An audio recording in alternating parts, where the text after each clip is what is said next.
Happy wedding anniversary Mallesh and Sumalatha. పెళ్లి రోజు శుభాకాంక్షలు. ఇంకా నాతో పాటుగా మీ అందరూ కూడా చక్కగా వాళ్ళని బ్లెస్ చేయండి, విష్ చేయండి, కామెంట్ బాక్స్లో కామెంట్ చేసేయండి.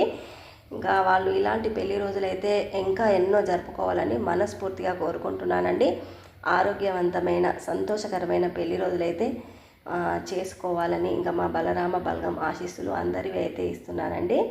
ఇంకా ఇదైతే మా చిన్నత్తమ్మ వాళ్ళ ఇంట్లో శుక్రవారం దేవుని రోజు భజన ఉన్నది ఉన్నట్టుగా అలాగే ఉంచేస్తాను, వినేయండి. మరి ఇంకా